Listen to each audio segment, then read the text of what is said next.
जी अस्सलाम वालेकुम students, very LLB से and watching LLB LLB part 3 international public international law. Question number 12 है और इसमें आज हमने डिप्लोमेट्स के बारे में पढ़ना है।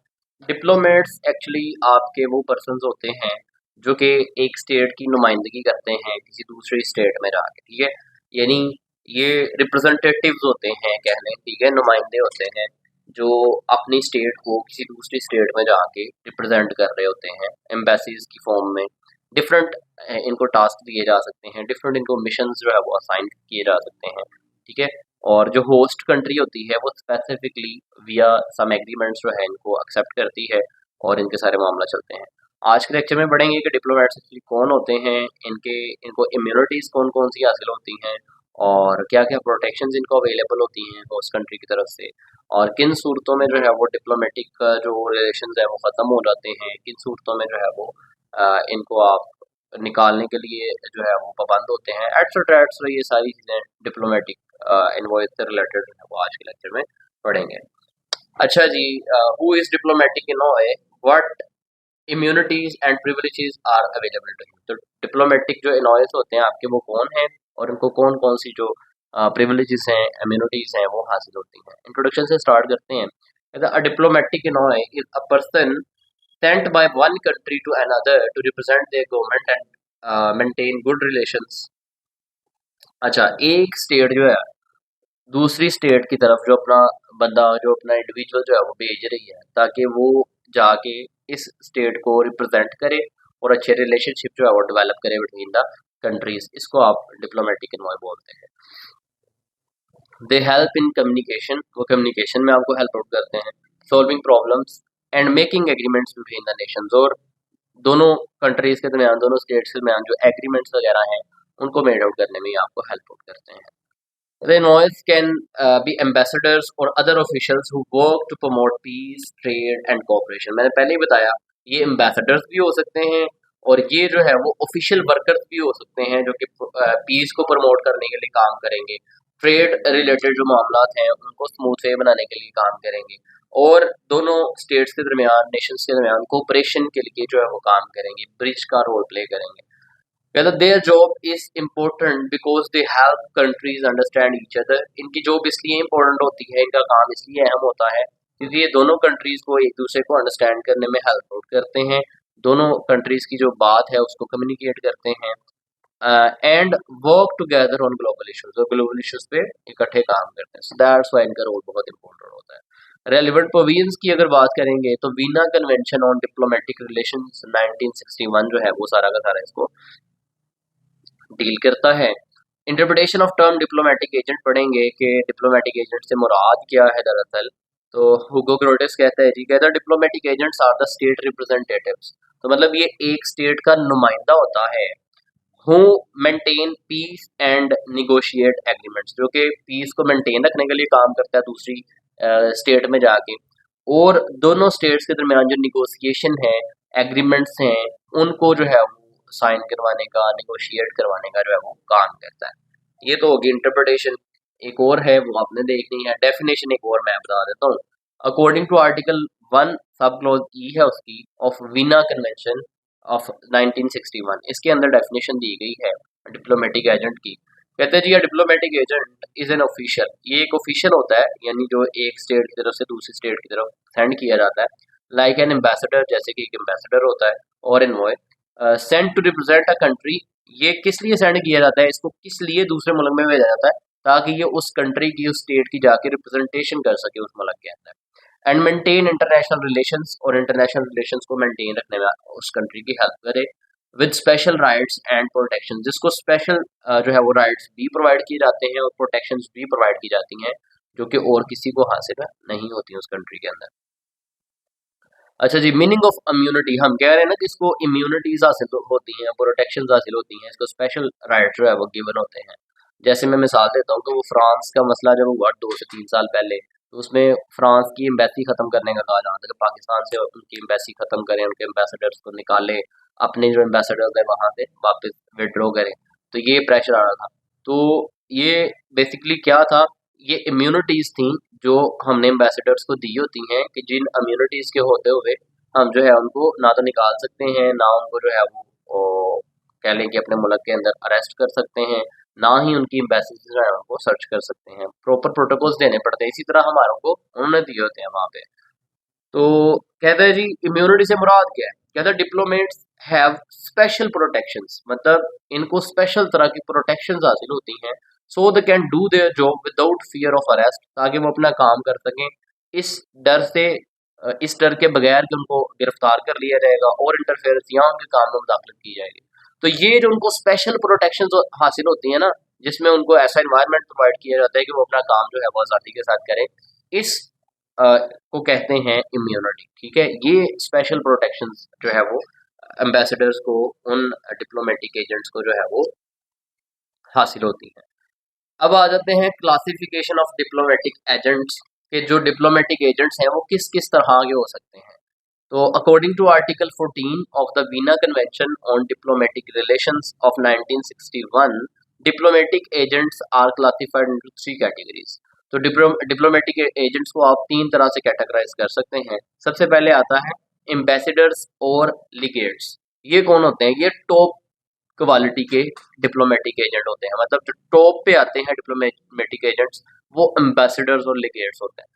Ambassadors and legates are the highest ranking diplomats who officially represents their countries head of the state. Let's suppose Pakistan का हेड ऑफ द स्टेट कौन है? जरदारी है। तो जरदारी को रिप्रेजेंट करने के लिए हम जिस बंदे को भेजेंगे ना, यूके में, यूएसए में, फ्रांस में, इटली में, जर्मनी में, जापान में, उसको आप एम्बेसडर बोलेंगे। मतलब हमारे वो नुमाइंदे जो कि हमारे हेड ऑफ स्टेट को जाके रिप्रेजेंट करते हैं किसी और कंट्री के अंदर, किसी और स्टेट के अंदर, उसको आप एम्बेसडर बोलते हैं या लिगेट्स बोलते हैं। ये हेड ऑफ द स्टेट को डायरेक्टली रिप्रेजेंट करते हैं वहाँ पे। They maintain relation, negotiate treaties and handle major diplomatic matters with foreign governments. तो फॉरेन गवर्नमेंट के साथ ट्रीटीज को साइन करने का मामला, मेजर डिप्लोमेटिक मेजर जो मैटर्स हैं उनको रेगुलेट करने का मामला, ट्रीटीज वगैरह साइन करने का मामला, उन सब को ये जो है वो ओवरसी करते हैं। अच्छा, एम्बेसडर्स के बाद जो दर्जा आता है एजेंट डिप्लोमेटिक एजेंट्स का, वो है ministers and envoys extra ordinary. ठीक है, ये कौन से होते हैं? इनका दर्जा एम्बेसडर्स से नीचे होता है, एम्बेसडर्स के बाद ये आते हैं।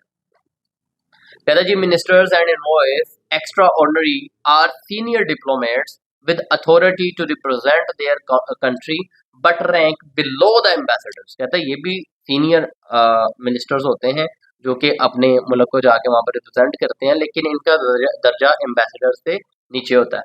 दे एंगेज इन निगोसिएशन, ये भी निगोसिएशन वगैरह कर सकते हैं। स्ट्रेंथन बायलैटरल टाइज, दोनों ममालिक के दरमियान जो रिलेशन हैं उनको स्ट्रेंथन करने की कोशिश करते हैं। And handle diplomatic mission effectively, और इनको खास तरह का डिप्लोमेटिक मिशन दिया जा सकता है कि ये मिशन आपने फलाम कंट्री के साथ जाके पूरा करके आना है हमारे बिहाफ में। तो ये उस मिशन के लिए स्पेसिफाई किए जा सकते हैं। तो इनको बोलते हैं minister and envoys extra ordinary. ठीक है, जो कि एम्बेसडर्स के बाद आते हैं। नंबर थर्ड पे जो आते हैं डिप्लोमेटिक एजेंट्स, जो कि लास्ट क्लासिफिकेशन में इनकी टाइप है, वो है चार्ज्ड अफेयर्स। अब चार्ज अफेयर्स कौन से डिप्लोमेटिक एजेंट्स होते हैं? कहता a charge affairs is a diplomatic who Leeds N embassy in the absence of N ambassador. तो एक एम्बेसडर जो है वो प्रेजेंट नहीं है, तो उसकी एब्सेंस में जो बंदा जो है वो एम्बेसी को लीड करता है, उसको आप चार्ज्ड अफेयर्स बोलते हैं। दे communicate directly with the host country's foreign minister and oversee diplomatic operations। तो जिस कंट्री के अंदर उनकी एम्बेसी है, उसके फॉरेन मिनिस्टर के साथ वो डायरेक्टली जो है वो कहता कम्युनिकेट करते हैं, और डायरेक्टली जो है वो जो भी इनके डिप्लोमेटिक ऑपरेशंस होते हैं, डिप्लोमेटिक मैटर्स होते हैं, इनको ये डायरेक्टली जो है वो लीड करते हैं। तो ऐसे इंडिविजुअल्स जो कि एम्बेसडर्स के बाद एम्बेसडर्स की एब्सेंस में एम्बेसी को लीड करते हैं, those are known as charge affairs. ठीक है, तो ये डिफरेंट तरह की क्लासिफिकेशन है डिप्लोमेटिक एजेंट्स की। देन है basis of immunities and privileges. ये जो इम्यूनिटीज आप देते हैं एम्बेसडर्स को, ये जो प्रिविलेजेस आप देते हैं एम्बेसडर्स को, इसकी बेस क्या है? इसकी बेस दो तरह की थेरीज पे है। एक थेरी है थेरी ऑफ एक्स्ट्रा टेरिटोरियलिटी, और एक थेरी है फंक्शनल थेरी। जो एक्स्ट्रा टेरिटोरियलिटी थेरी है ना, ये कहती है कि आप होस्ट स्टेट के अंदर भी है ना, तब भी समझा यही जाएगा, कंसीडर यही किया जाएगा कि आप अपने मुल्क के अंदर रह रहे हैं। लेट्स सपोज यूके का कोई एम्बेसडर है और इधर पाकिस्तान के अंदर जो यूके की एम्बेसी है वहां पे वो जो है वो रह रहा है, तो उसको ऐसे ही एग्जिस्ट किया, सॉरी ऐसे ही उसको समझा जाएगा जैसे कि वो यूके के अंदर ही रह रहा है, ये नहीं समझा जाएगा कि वो पाकिस्तान के अंदर रह रहा है। ये है थ्योरी ऑफ एक्स्ट्रा टेरिटोरियलिटी, ठीक है। तो this theory states that diplomats are considered as if they are still in their home country. जैसे मैंने पहले बताया कि डिप्लोमेट्स को आप ऐसे ही समझेंगे जैसे कि वो अपने ही मुल्क के अंदर है। आल दो पाकिस्तान, लेट्स सपोज पाकिस्तान के एम्बेसडर्स हैं, वो यूके के अंदर जो है वो यूके के अंदर जो पाकिस्तान की एम्बेसी है वहां पे, तो है तो वो यूके में, लेकिन उनको कंसीडर ऐसे किया जाएगा कि जैसे कि वो पाकिस्तान के अंदर है, अपने होम टाउन के अंदर है, even when in a foreign land, चाहे वो फॉरेन लैंड में भी एग्जिस्ट कर रहे हैं। So local laws do not apply to them. तो लोकल लॉ होगा जब वहां का, वो उन पे अप्लाई नहीं होगा, बल्कि पाकिस्तान का लॉ उन पे अप्लाई होगा, ठीक है, चाहे वो यूके के अंदर जाकर बैठे। Example, if an American diplomat is in India, American diplomat है और वो इंडिया के अंदर राइट नाउ मौजूद है, Indian laws do not apply to them. तो इंडियन के लॉज हैं वो उस अमेरिकन डिप्लोमेट पे अप्लाई नहीं होंगे, ठीक है। वजह क्या है कि वो टेरिटोरियलिटी जो थ्योरी है वो उसको ऐसे ही कंसीडर करती है जो कि जैसे वो अपनी होम टेरिटरी के अंदर है, होम कंट्री के अंदर है। नंबर 2 पे जो थ्योरी है वो है फंक्शनल थ्योरी। फंक्शनल थ्योरी क्या कहती है? This theory explains that diplomats get immunity because they need protection to perform their duties effectively. ये थ्योरी कहती है कि जो डिप्लोमेट्स होते हैं उनको आप इम्यूनिटीज इसलिए प्रोवाइड करते हैं, उनको आप प्रोटेक्शन इसलिए प्रोवाइड करते हैं क्योंकि उनको उन प्रोटेक्शंस की जरूरत होती है, उनको उन इम्यूनिटीज की जरूरत होती है अपने काम सर अंजाम देने के लिए। अगर एक बंदा जो है वो अमेरिकन डिप्लोमेट पाकिस्तान के अंदर आया हुआ है और उसे ऑल द टाइम यही डर लगा हुआ है कि मुझे पाकिस्तान की गवर्नमेंट अरेस्ट कर लेगी, मेरी जो है ना आके सर्च करेगी, तो वो फिर अपने काम तो सर अंजाम नहीं दे सकेगा। तो ये प्रोटेक्शंस, ये इम्यूनिटीज इसलिए दी जाती हैं फॉरेन डिप्लोमेट्स को कि ताकि वो अपनी ड्यूटीज जो है उनको एहसन तरीके से सर अंजाम दे सकें, चाहे दूसरों के हमारे यहाँ आए हैं या हमारे उनके यहाँ गए हैं, हर किसी के साथ डिप्लोमेट्स के साथ यही ट्रीट किया जाता है। Whether without immunity, they might face interference or pressure from the host country. तो अगर इम्यूनिटी नहीं दी जाएगी तो होस्ट कंट्री हो सकता है उनको इंटरफेरेंस करे उनके मामला में, उनको प्रेशराइज करे, तो इस तरह से वो अपने काम जो है सही तरीके से अंजाम नहीं दे सकेंगे। एग्जाम्पल है, कहता है a British diplomat in China needs protection. एक ब्रिटिश डिप्लोमेट है वो चाइना के अंदर है, तो उसको चाइना के अंदर रहते हुए प्रोटेक्शन की जरूरत है, इम्यूनिटी की जरूरत है फ्रॉम बीइंग अरेस्टेड, ताकि उसको अरेस्ट ना किया जाए अनफेयरली अनफेयरली तरीके से, so they can represent their country freely, ताकि वो अपने मुल्क को जो है फ्रीली रिप्रेजेंट कर सके without any pressure, without any कह लें कि कोई उस पर डर ना हो कि मुझे अरेस्ट कर लिया जाए, ये डर ना हो कि मुझे जो है यहाँ पे कैद में रख के तो जो है ना फांसी पे लगा दिया जाएगा, ये डर नहीं होगा तभी तो अपने मुल्क को रिप्रेजेंट कर सकेगा। तो ये दो थेरीज हैं जो कि इन इम्यूनिटीज की, इन प्रोटेक्शंस की बेस हैं। इन थेरीज की बिना पे जो है वो डिप्लोमेट्स को वो इम्यूनिटीज, वो प्रोटेक्शन, वो प्रिविलेजेस दी जाती हैं। तो अब देख लेते हैं कि जो आपके डिप्लोमेटिक एजेंट्स हैं उनको कौन कौन सी इम्यूनिटीज हासिल होती हैं, उनको कौन कौन सी प्रिविलेजेस हासिल होती हैं होस्ट स्टेट के अंदर। यानी लेट्स सपोज अगर कोई ब्रिटिश डिप्लोमेट है तो उसको पाकिस्तान के अंदर जो है वो बीइंग डिप्लोमेटिक एजेंट कौन कौन सी फैसिलिटीज हासिल होंगी, कौन कौन सी उसको जो है वो प्रिविलेजेस हासिल होंगी, कौन कौन सी जो है वो उसको इम्यूनिटीज हासिल होंगी, कौन कौन सी प्रोटेक्शन हासिल होंगी। वैसे तो अगर लिखना शुरू करेंगे तो 20, 30, 25, 35, 40, 50 जितनी कहेंगे इम्यूनिटीज निकलती आएंगी, लेकिन हमने अपनी क्वेश्चन की लेंथ को भी देखना है। पंजाब यूनिवर्सिटी में आपने सिर्फ और सिर्फ 10 साइड्स यूज करनी है, ठीक है, क्योंकि हर क्वेश्चन जो है मैं हमेशा एग्जाम्स के नजदीक जाके आपको बताता होता हूँ कि let's suppose public international law माह है, तो इस माह के 10 क्वेश्चन हैं पेपर के अंदर जो आए हैं, तो 10 क्वेश्चन एक ही माह के हैं, तो आपने 10 के 10 को एक जैसे ट्रीट करना है। अगर उस माह के एक बच्चे के साथ भी जो है वो बुरा सलूक करेंगे तो माँ नाराज हो जाएगी। मतलब लेट्स सपोज आप 4 क्वेश्चन जो है वो 12-12 साइड्स के कर देते हैं, तो आपकी तो साइड्स हो गई इसी तरह फिल, एक क्वेश्चन आपका रह गया। तो international law, public international law जो माँ है क्वेश्चन की 5 की, वो नाराज हो जाएगी और आपको फेल करा देगी, ठीक है। तो आपने 10 बच्चे हैं उसके, तो 10 में से 5 को जो है हैंडल करना है, 5 को आपने बिल्कुल इग्नोर करना है। 5 छोड़ दिए, जिन 5 को देखना उनको फिर इक्वली ट्रीट करना है, top to bottom, first side से स्टार्ट करके 10 साइड पे पहला क्वेश्चन खत्म, 20 साइड पे दूसरा, 30 साइड पे तीसरा, 40 साइड पे फोर्थ वन, और लास्ट पे आपके पास 11 साइड्स होती हैं फिफ्थ क्वेश्चन के लिए, उसको 11 साइड्स पे देना, ठीक है। तो इस तरह से 5 क्वेश्चन अटेम्प्ट करने होते हैं। तो अगर हम वो सारी इम्यूनिटीज लिखना शुरू कर देंगे तो एक क्वेश्चन के लिए हमें 20 साइड्स रिक्वायर्ड होंगी, जो कि हमने हरगिज नहीं करना, सिर्फ और सिर्फ 10 साइड्स यूज करनी। तो इसलिए क्वेश्चन की लेंथ को मद्देनजर रखते हुए सिर्फ 5 से 6 इम्यूनिटीज हम डिस्कस करेंगे कि जो एक डिप्लोमेटिक एजेंट को हासिल होती हैं while living in the hosting state. सबसे पहली जो प्रोटेक्शन होती है वो है इन अवेलेबिलिटी ऑफ पर्सन्स। तो उसकी जो डिग्निटी है, उसकी जो रिस्पेक्ट है, उसको आपने जो है वो हार्म नहीं पहुंचाना है। कहता है diplomatic agent can not be arrested, उसको आप अरेस्ट नहीं करेंगे, डिटेन्ड हफ्ते बेजा में नहीं रखेंगे, और हार्म्ड, उसको नुकसान नहीं पहुंचाएंगे। The receiving state has a duty to protect them from any threat और अटैक्स। तो जो रिसीविंग स्टेट है, यानी ब्रिटिश का अगर कोई डिप्लोमेटिक एजेंट है तो पाकिस्तान उसकी रिसीविंग स्टेट है, पाकिस्तान के अंदर उसने आना है। तो ये हमारी ड्यूटी है कि हम उनके डिप्लोमेटिक एजेंट को बिला वजह अरेस्ट ना करें, डिटेन ना रखें, और जो है उसको किसी किस्म का हार्म ना पहुंचाएं। तो ये प्रोटेक्शन इम्यूनिटी हासिल होती है डिप्लोमेटिक एजेंट्स को। नंबर सेकंड पे है इम्यूनिटी रिगार्डिंग रेजिडेंस। तो उनकी जो रेजिडेंस है वहां पे इलीगली तौर पे आपने सर्चेज नहीं करनी, उनको प्रॉपर जो है वो सिक्योरिटी देनी है। The diplomats residence and embassy premises can not be entered, आप उनकी रेजिडेंस में एंटर नहीं हो सकते, एम्बेसीज में एंटर नहीं हो सकते। सर्च्ड, उनको आप सर्च नहीं कर सकते, ठीक है। और डैमेज्ड, उनको नुकसान नहीं पहुंचा सकते बाय लोकल अथॉरिटीज, जो आपकी यहाँ की अथॉरिटीज हैं, वो उनकी रेजिडेंस को, एम्बेसीज को ना तो सर्च कर सकती हैं, ना नुकसान पहुंचा सकती हैं, ना जो है उनको जो है वो डैमेज कर सकती हैं। The host country must ensure there security and protection, तो उनकी सिक्योरिटी प्रोटेक्शन को इंश्योर करना हमारी जिम्मेदारी है। नंबर नेक्स्ट पे है immunity from taxes and dues. आप पाकिस्तानी सिटीजन पे टैक्सेस लगा रहे हैं, साथ आपने उन डिप्लोमेटिक एजेंट्स पे भी टैक्सेस लगा दिए, नहीं, ये हो नहीं सकता है। Diplomatic agents are exempt from national, regional and local taxes. आपके कोई नेशनल लेवल के टैक्सेस हैं, कोई रीजनल लेवल के टैक्सेस हैं, कोई लोकल लेवल के टैक्सेस हैं, उन सब से आपके जो डिप्लोमेटिक एजेंट्स हैं वो बरी जिम्मा होते हैं और एग्जेम्प्ट होते हैं, वो पाबंद नहीं होते उन टैक्सेस को पे करने के। दे डू नॉट पे duties on imported goods for official और पर्सनल यूज।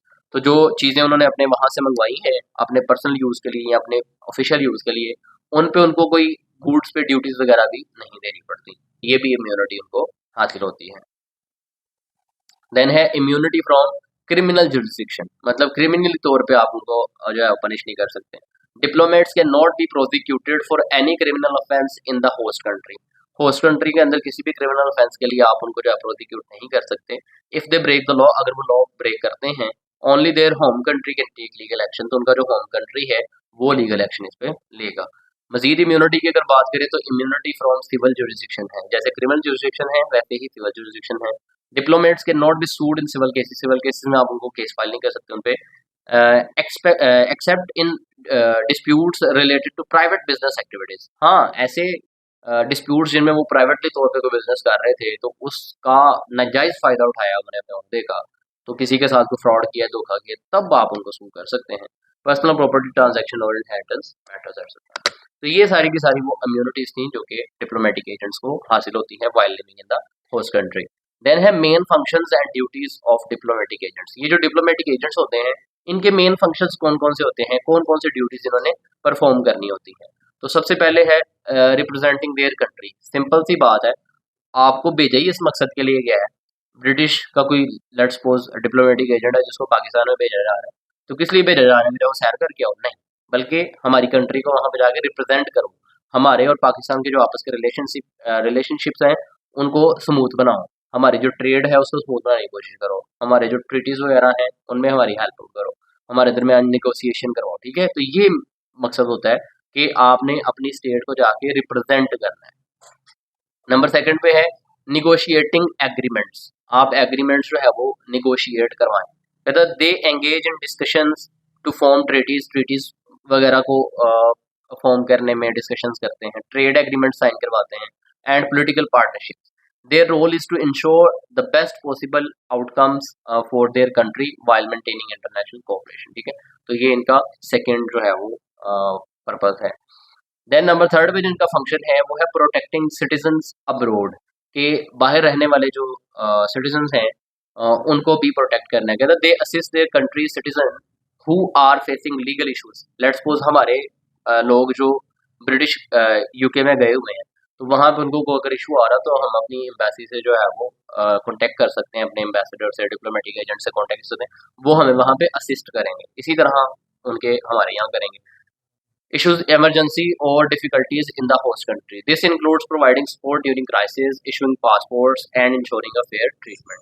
Then है maintaining the good relations, ठीक है। तो one of the main duty ये भी होती है, main function ये भी होता है कि आपने अपनी स्टेट और होस्ट जो स्टेट है उनके दरमियान जो रिलेशंस हैं उनको बेहतर बनाना है, अच्छे रिलेशंस डेवलप करवाने हैं, ये भी आपकी ड्यूटी में फंक्शन में आता है।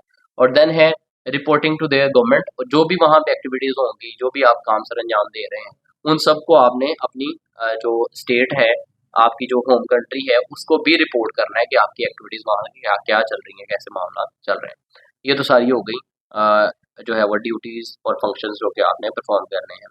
देन है circumstances when the function of diplomatic agents come to an end. वो कौन से, यहाँ पे एंट लिखा गया ENT, लेकिन ये एंड आएगा END, ठीक है।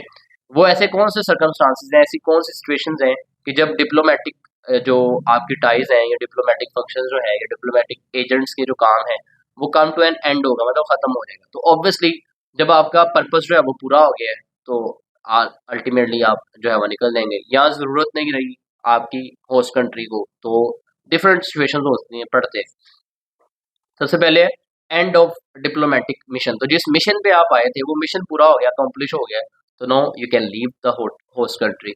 When the diplomats official assignment और टर्म एंड्स, ऑफिशियल जो भी असाइनमेंट आपको मिली थी वो खत्म हो गई है, जो भी टर्म थी आपके यहाँ रहने के लिए 3 साल रहना है, 4 साल रहना है, वो खत्म हो गई है, they must leave the host country, तो वो होस्ट कंट्री को आपको लीव करना पड़ेगा।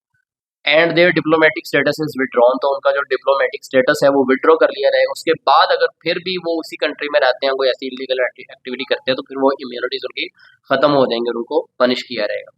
एग्जाम्पल है, if an ambassador completes their 4 years term in another country, that's was British diplomat था, पाकिस्तान ने 4 साल के लिए उसको इजाजत दी थी, 4 साल खत्म हो गए, now they have to leave our country, they must return to their home country now, ठीक है, सिंपल। देन है withdrawal of recognition, if the host country no longer recognize the diplomat or their government, their diplomatic functions and privileges come to an end. Let's suppose 2020 से 25 की जो government थी, let's suppose उन्होंने diplomatic agents के साथ contracts वगैरह किए हुए थे, सारे मामला किए हुए थे। नई जो गवर्नमेंट आती है वो कहते हैं कि हम इसको कंटिन्यू नहीं करना चाहते, तो अब क्या है, आपने रिकग्निशन विड्रॉ कर ली है, तो अब उनको लीव करना पड़ेगा। If a new government takes power, नई गवर्नमेंट आती है, चार्ज लेती है in the host country and refuses to acknowledge the diplomat from the previous government, और कहती है जो हम प्रीवियस गवर्नमेंट के जो डिप्लोमेट्स हैं उनको रिकग्नाइज नहीं करते, उनके साथ हम नहीं चलना चाहते, the diplomat losses their status, diplomats अपना स्टेटस जो है वो लूज कर देंगे, अल्टीमेटली उनको वापस जाना पड़ेगा, इम्यूनिटीज प्रोटेक्शंस खत्म हो जाएंगे। ये थी वो सिचुएशंस के जिनमें relations come to an end. अब है duty of receiving and sending states on the ending of diplomatic relations. अब डिप्लोमेटिक रिलेशंस खत्म हो गए हैं, जैसे ऊपर मैंने 2 सिचुएशन बताई। अब खत्म होने के बाद जो सेंडिंग स्टेट थी जिसने अपना डिप्लोमेट भेजा, और जो रिसीविंग स्टेट थी जिसने डिप्लोमेट को रिसीव किया, अब डिप्लोमेटिक रिलेशंस खत्म होने के बाद भी इन दोनों स्टेट्स की कुछ ड्यूटीज होती हैं। वो ड्यूटीज कौन सी हैं वो पढ़ते हैं। सबसे पहले है प्रोटेक्टिंग डिप्लोमेटिक प्रीमिसेस, कि जो डिप्लोमेटिक प्रीमिसेस थी, आपकी एम्बेसी थी, कोई रेजिडेंसी ऐसा, उसको आपने स्टिल प्रोटेक्ट करना है, चाहे डिप्लोमेट्स उनके चले गए लेकिन स्टिल आपने उनको प्रोटेक्शन देनी है। द रिसीविंग स्टेट जिसने रिसीव किया था must protect the embassy and diplomatic property even after relations and, आपके रिलेशंस खत्म भी हो गए हैं फिर भी आपने एम्बेसी, उनकी रेजिडेंस एक्स्ट्रा की प्रोटेक्शन करनी है। Ensuring they are not damaged और मिसयूज, इस बात को इंश्योर करना है कि उसको मिसयूज नहीं किया जाएगा, उसको डैमेज नहीं किया जाएगा।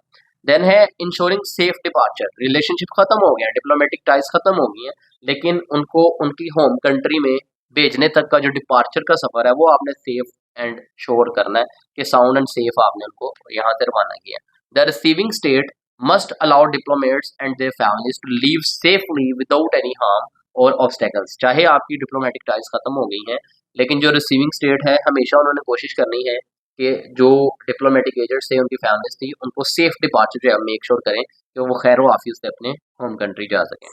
Protecting interest through a third state if needed, a third country may be asked to take care of the former embassy and protect the interest of the sending state. ये different जो है वो duties हैं जो कि relationship खत्म होने के बाद भी एग्जिस्ट करती हैं। देन है cases when state can refuse to receive a diplomat. वो कौन सी केसेस हैं कि जहां पे स्टेट जो है वो रिफ्यूज कर सकती है कि हम डिप्लोमेटिक एजेंट्स को रिसीव नहीं करेंगे। ठीक है, सबसे पहले है declared as persona non grata. Persona non grata होता है कि हमें जरूरत नहीं है, ठीक है, अनवांटेड हमारे लिए, हम नहीं चाहते। कहता a country can refuse a diplomatic या diplomat if they believe the person is unwanted. तो परसोना नॉन ग्रेटा मतलब पर्सन इज अनवांटेड, हमें जो है वो पर्सन चाहिए नहीं, अनवांटेड हमारे लिए हार्मफुल है। ठीक है, तो अनवांटेड हार्मफुल हमारे लिए नुकसानदेह हो सकता है, सो दैट्स वाई हम जो है इसको रिसीव नहीं करेंगे to their national interest. Then number second पे कौन सा केस है कि जब मैं रिफ्यूज कर सकते हैं, वो है सिक्योरिटी थ्रेट, कि अगर आपको सिक्योरिटी थ्रेट है कोई तो आप रिफ्यूज कर सकते हैं। कहते हैं if the diplomat is suspected of being involved in spying, कि ये स्पाइंग करेगा, यहाँ पे आके एज अ स्पाई अपना रोल प्ले करेगा, इलीगल एक्टिविटीज में इन्वॉल्व होगा और थ्रेटिंग द नेशनल सिक्योरिटी, हमारी जो नेशनल सिक्योरिटी है उसको थ्रेट पहुंचाएगा, तो हम जो है वो रिजेक्ट कर सकते हैं, रिफ्यूज कर सकते हैं कि हमने डिप्लोमेटिक एजेंट को रिसीव नहीं करना है। नंबर थर्ड पे जो सिचुएशन है वो है पॉलिटिकल और डिप्लोमेटिक टेंशंस। अगर हमारे दरमियान को पॉलिटिकल टेंशंस चल रही हैं, डिप्लोमेटिक रिलेशंस खराब चल रहे हैं, तो हम रिफ्यूज कर सकते हैं कि नहीं जी, हम डिप्लोमेटिक एजेंट को रिसीव करने के लिए तैयार नहीं है। वायलेशन ऑफ डिप्लोमेटिक नॉर्म्स हैं, failure to meet the requirements हैं, जो रिक्वायरमेंट्स थी उनको जो है वो नहीं कर सके, मीट आउट नहीं कर सके, तो हम रिफ्यूज कर सकते हैं। ये सारा का सारा परसोना नॉन ग्राटा अलग से बता दिया कि अनवांटेड है, हार्मफुल है हमारे लिए, वो वीना कन्वेंशन आर्टिकल 9 के अंदर उसको ब्रीफ किया गया। लास्ट पे है termination of diplomatic mission, how a diplomatic agency comes to an and.